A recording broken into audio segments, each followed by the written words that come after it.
మీరిప్పుడు బావా అన్నారు కదా? నేనా? అబ్బే లేదబ్బే, ఈ వయసులో నాకు బావలి యాడ్ నుంచి వస్తారు. అనయ్య, ఏదో భూమి పీల్చినట్టు భ్రమపడ్డట్టున్నావు. అవునరా, ఇప్పటికీ భూమిని తలుచుకుంటున్నావు అనుకుంటా, అందుకే అలా వినిపించింది. మీకెవరికి వినిపించలేదా? లేదన్నయ్య, నువ్వు అర్జెంటుగా పెళ్లి చేసుకోవాలి, లేకపోతే ఈ బామ్మ కూడా నీకు భూమిలాగే కనబడుతుంది. కానీ చాలా స్పష్టంగా వినిపించింది. అబ్బీ, పెండ్లి కొడుకులకి ముహూర్తం దగ్గర పడితే మనసులో ఎవరుంటే చెవిలో వాళ్ల గొంతే వినిపిస్తా ఉంటది.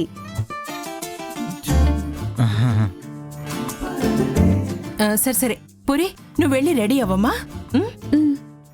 వెళ్ళు.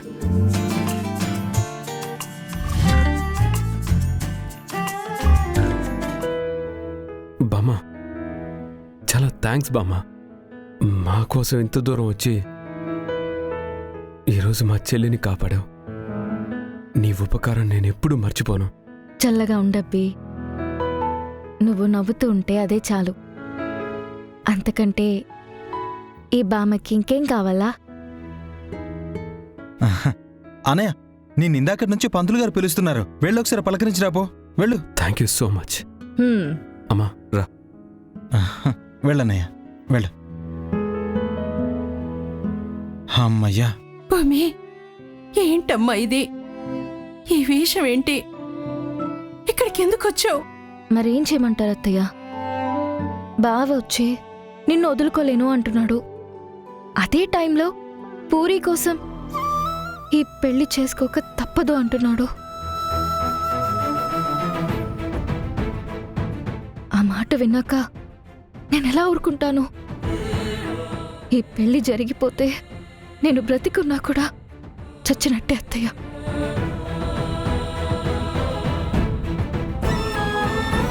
ఒక ఆడదానికి భర్త దూరమైతే బాధ ఉంటుంది, కానీ ప్రాణంగా ప్రేమించిన భర్త ఇంకో అమ్మాయి మెళ్ళో తాళి కడతాడని తెలిసినా కూడా బ్రతకడం నరకం అత్తయ్య. నేను ఈ వేషం వేసుకుని ఇక్కడికొచ్చింది పూరికి అన్యాయం చేయడానికి కాదు, నా జీవితాన్ని, నా బావని, నా ప్రేమని కాపాడుకోవడానికి. కానీ తారా చాలా ప్రమాదకరంగా ఆలోచిస్తుందమ్మా. తనకి నువ్వొచ్చావని తెలిస్తే ఇక్కడ పెద్ద గొడవ చేస్తుంది. మీరు భయపడకండి అత్తయ్య, పూరి పెళ్లి ఖచ్చితంగా జరుగుతుంది. అలాగే బావ పెళ్లి కూడా ఆగిపోతుంది. అదెలాగమ్మా? నాకు అదే అర్థం కావట్లేదు పెద్దమ్మా. ఇందాకటి నుంచి ఇదే కాన్ఫిడెన్స్తో చెప్తూ ఉంది. నాకైతే భయంగా ఉంది. నన్ను నమ్మండి, నేను చూసుకుంటాను.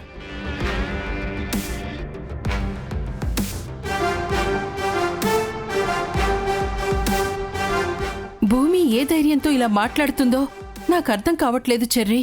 లేదులే పెద్దమ్మా, నాకు అర్థమవుతుంది. ఈసారి భూమి మాత్రం ఓడిపోకూడదు.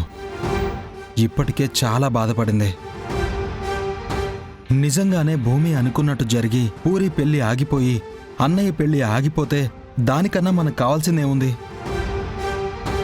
ఈసారి భూమి గెలవాలి పెద్దమ్మా. ప్రేమించిన మనిషిని కోల్పోతానన్న భయంతో ఇంత దూరం వచ్చి పోరాడుతుంది.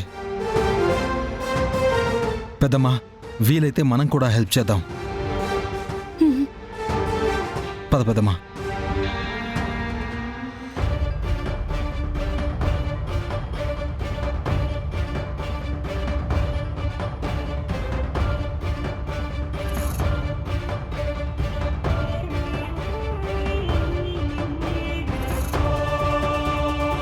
మమ్మీ,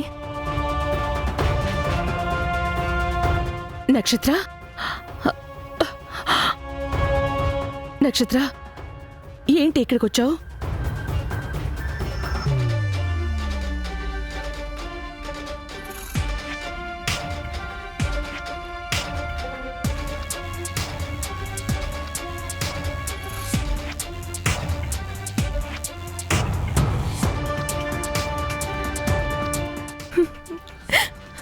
ఏమైంది నక్షత్ర?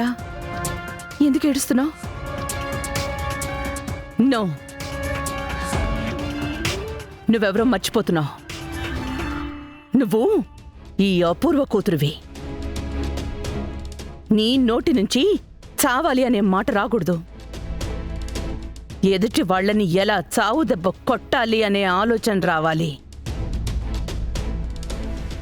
నీ తల్లినిలా జైలుకి పంపించి నిన్ను బొమ్మలా ఆడుకుంటున్న ఆ భూమి ఆట కట్టించాలంటే నువ్వు ఏడకూడదు బేబీ. ధైర్యంగా నిలబడి ఆలోచించాలి. అనుకున్నది దక్కించుకోవడానికి, మనుషుల ప్రాణాలు తీయడానికైనా వెనకాడని ఈ అపూర్వ కూతురువి నువ్వు. నా రక్తమే నీలో ప్రవహిస్తోంది. హ, అది గుర్తుపెట్టుకో. మమ్మీ, ఏం చెప్తున్నావు నువ్వు? హ, నన్ను కూడా మర్డర్ చేయమంటావా? నేను మీ నాన్నను దక్కించుకోవడానికి ఏం చేశాను తెలుసా? ఆ శోభాచంద్రన్ చంపేశా.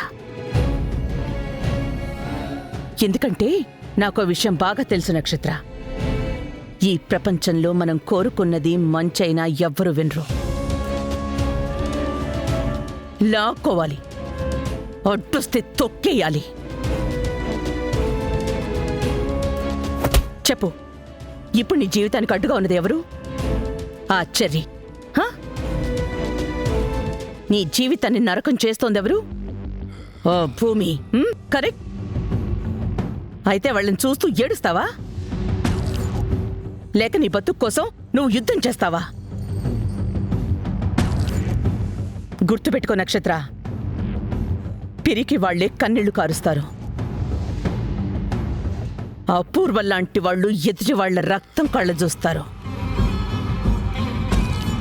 కళ్ళు తుడుచుకో, కళ్ళు తుడుచుకో ముందు. గుడ్. ఆ భూమి నన్ను జైల్లో పెట్టించానని సంతోషపడుతోంది. కానీ అసలు ఆట ఇప్పుడే మొదలయ్యింది. ఈ 4 గోడల మధ్య నుంచే నేను దాని జీవితాన్ని తగలబెడతాను. నక్షత్ర, నువ్వు నా కూతురివే అయితే నువ్వు నా ఆటలో ఆయుధం కావాలి. మమ్మీ, ఇప్పటి వరకు నేను భయపడుతూ బతికాను. ఇక నుంచి ఆ భూమి భయపడేలా బతుకుతాను. That's my girl. గుడ్. ధైర్యంగా వెళ్ళిరా.